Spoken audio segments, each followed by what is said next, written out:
Hey guys, welcome back. Thanks for checking it out. It's that time again. I don't know. Time again for what? I don't know. I thought I had a line to go along with that. I don't. 2012 Mitsubishi Outlander. Customer complaint. There's a growling noise in the back. Actually, rephrase it. Yeah, he might have said in the back. He said a growling noise. Took it for a ride. Definite. Sounds like hub bearing. And here's where, well, I'm getting a little old, so my hearing isn't the best, you know. Driving around, I thought it was the front, thought it was the back. We do the old trick where you rock the vehicle as you're driving. You kind of weight one side, you weight the other side of it, and you unweight. You know, obviously, when you go one way, one side gets, you're going to the right, the car wants to lean left, so you're putting weight on the left side, you're unweighting the right side. The idea being, when you take the weight off of the bad bearing, the noise usually goes away. Not always. Never say always and never. There are exceptions. This works particularly well with a front bearing, because the front of the car usually, the effects of inertia usually weigh more on the front than the rear. So, kind of 15-20 miles an hour, you kind of do these long drifts with the car. You get one side to unweight while the other side gets weighted down. You'll hear that roar, roar, and that'll usually give you an idea. Well, the other, whatever side the noise goes away, when it gets unweighted, that's usually your problem side. Got that out. My issue was, I think it's coming from the back, so that doesn't always work as well on the back. Either way, I suspect it's this side. We are in the left rear driver's side. I've taken the caliper off, I took the rotor off. I did that for both sides. Check one side, check one side, check both sides, right? So I pulled the wheel off, I pulled the caliper off, I pulled the rotor off. Figure if I can get it in my hand, spin it. Sometimes you spin it, you push on it, you can kind of hear it, you get lucky. My issue here, I'll back up. It's easier when you're dealing with a hub that's not attached to an axle. Front wheel drive, rear wheel drive. But when you're dealing with a hub that doesn't have an axle going through it, you know, it's a little easier. Right here, I'm dealing with I have an axle, all-wheel drive vehicle, so there's an axle coming through.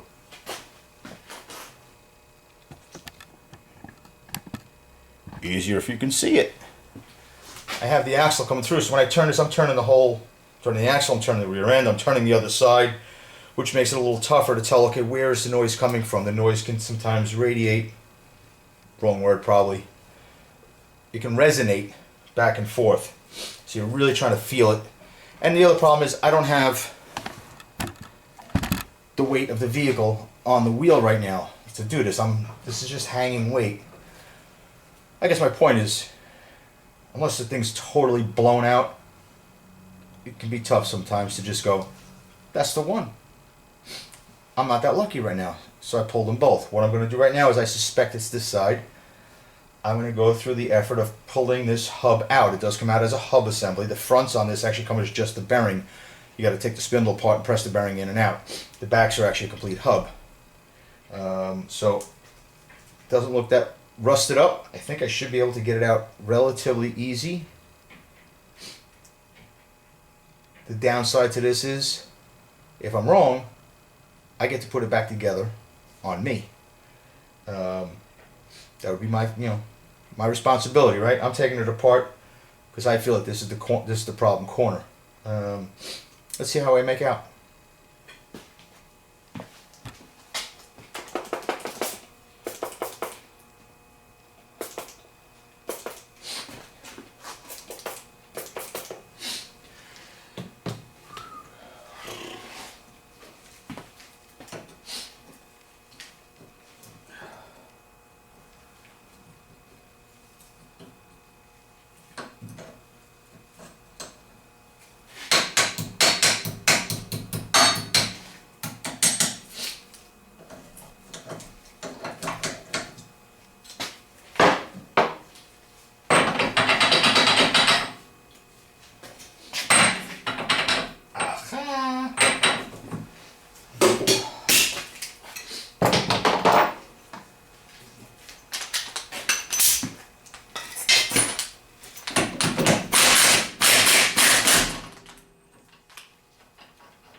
that's nice. It's always nice when the axle moves. It's not rusted in there.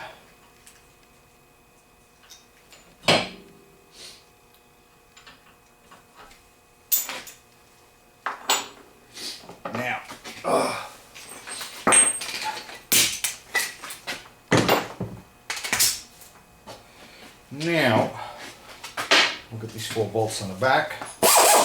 Make some noise.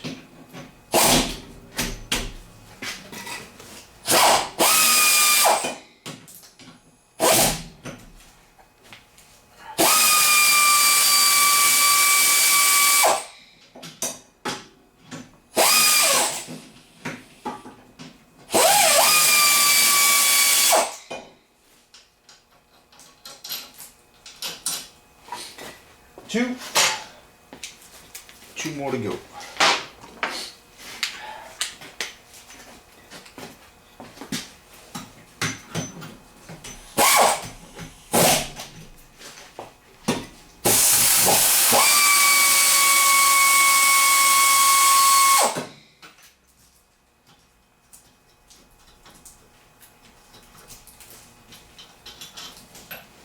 I wish I had some interesting I wish I had some interesting, I guess, walkthrough. But I got nothing. So you guys gotta sit there and watch. Let's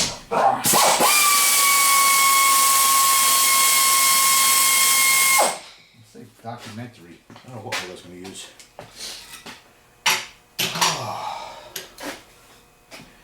Now, I get to beat it out. Now, what I really should use is a puller on this. Pop it off.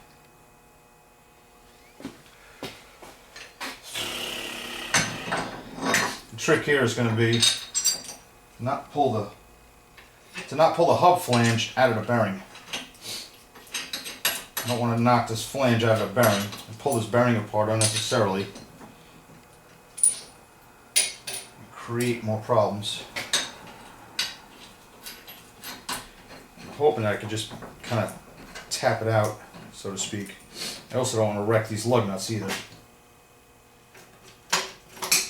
Ideally, I should have a couple spare lug nuts to use to do this, but I don't. That's that.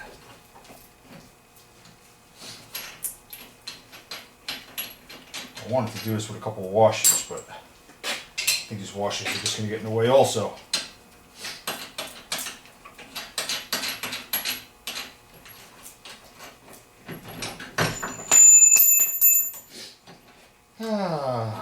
It's my world falling apart. That's my T-handle falling out of the puller.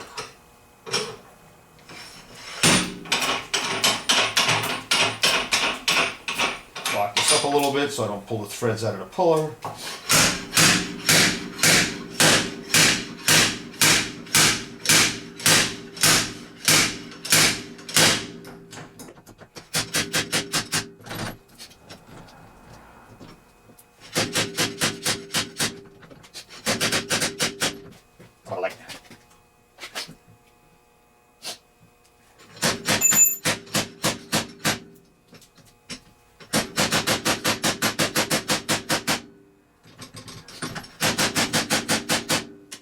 It is coming.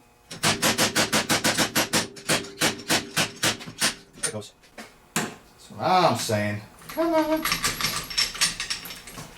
Don't want to take the axle out or pull it apart.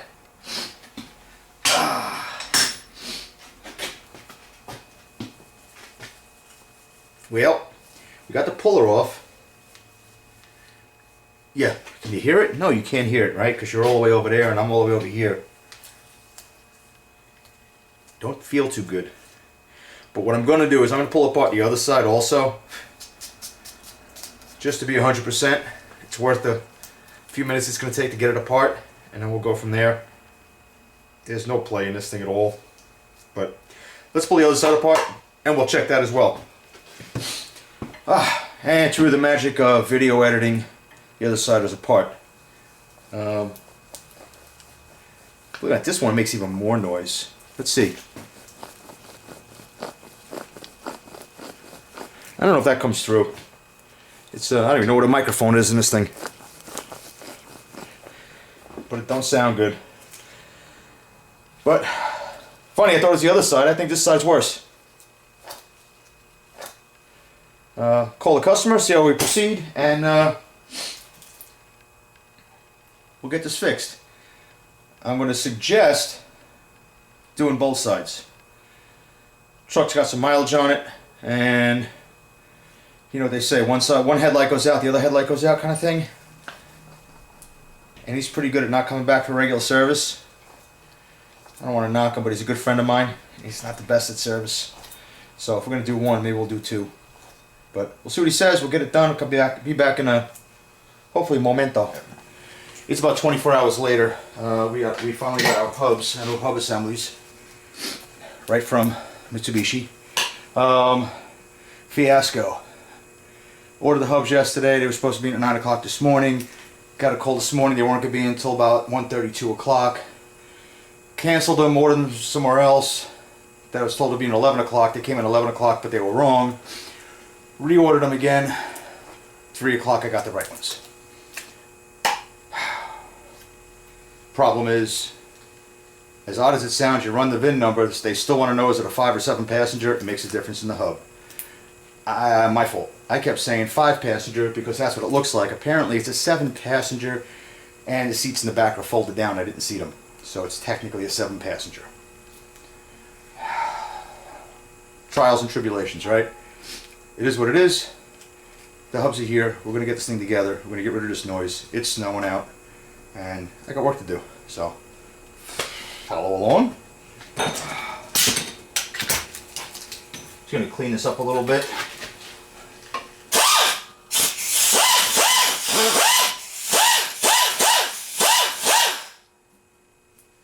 There is a ABS sensor in there, so you definitely want to be careful not to hit the ABS sensor. It is up in there.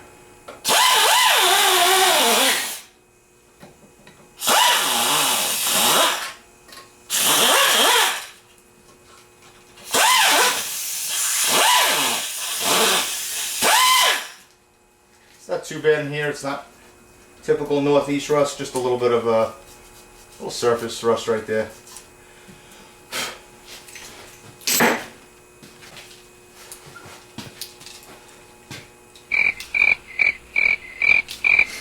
Nope, still can't get it.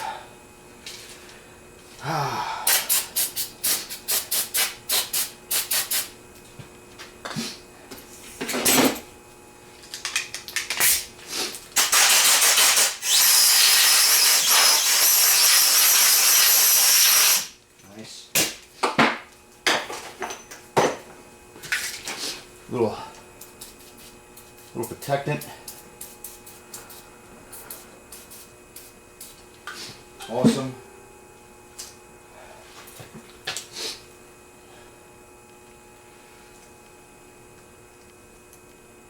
Now we gotta make sure we get this lined up right.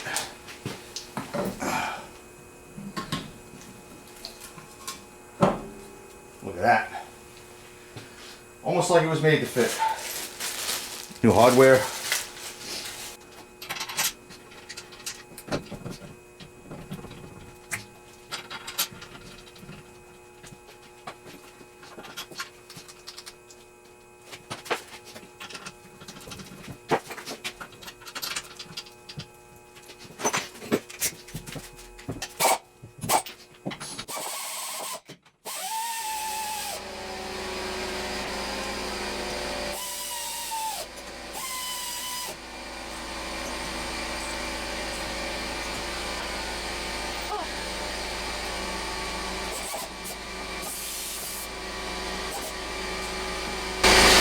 Make sure to give the proper amount of ooga doogas.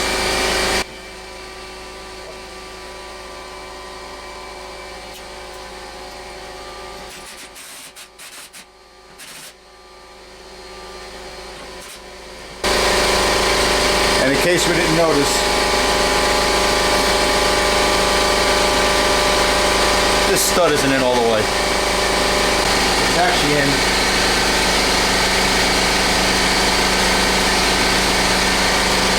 That's just in crooked. Let's hope I can pull that thing straight. or we're going to be ordering parts again. Let's hope for the best. I got a spacer near the lug nut. Let's see if we can pop this thing straight. Ah, beautiful. Straighten right up. I'm guessing they probably dropped the box at some point and knocked the stud back in. And that's it. I wasn't sure if it was bent or just popped in, and we got lucky. Awesome. Let's try again.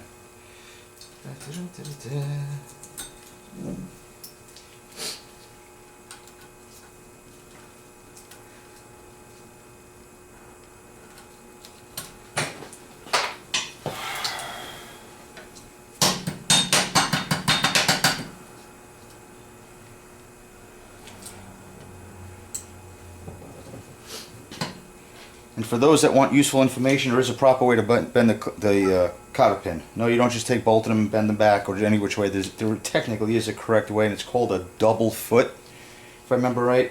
And the idea is to bend one leg over the front, and the other one is supposed to go clockwise. The idea being this one that bends over clockwise is supposed to stop the nut from backing off, and the one on the end is supposed to stop the nut from coming out. So that's the idea. I don't know that it works. I've never tested the theory. I hope I don't have to.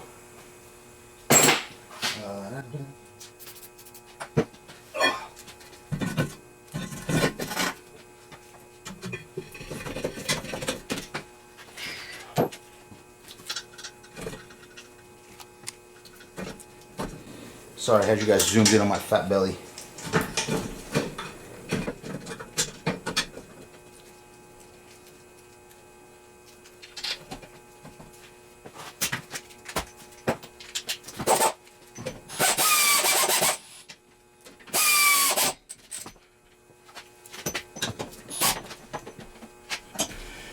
That's it, it's together. We're gonna go for a ride. I think I'll bring you guys along, see what the weather's like out here.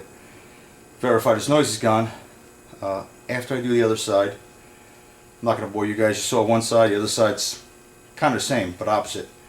We'll go for a ride, we'll check it out, make sure it's fixed, we'll get it out the door, finally. Stand by.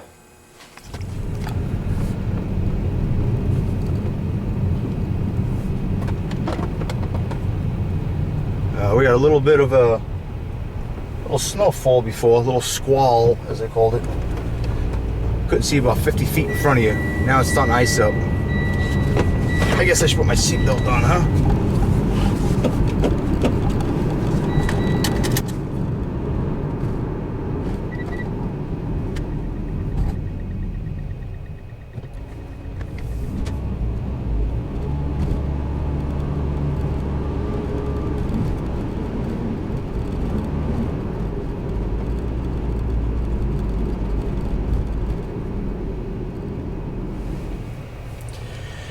Well, that's about it, guys. The noise went away.